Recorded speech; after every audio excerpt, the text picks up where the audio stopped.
I don't know, how long have you been farming potatoes for? If you go back to our dad for about 100 and something years. Yeah, over 100 years on this farm, yeah.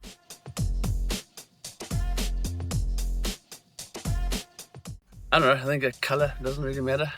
Yeah, I think colour really is the main thing.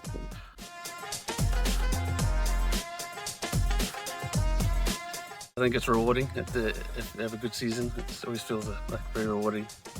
Long hours, hard days, but it's at the end of the day you always feel happy, feel like you've done some good work. Yeah.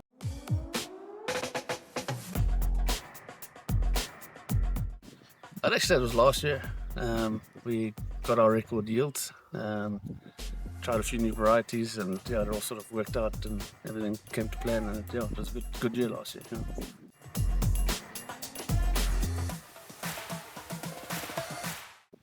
Ooh, stuff. Baked potatoes or chips.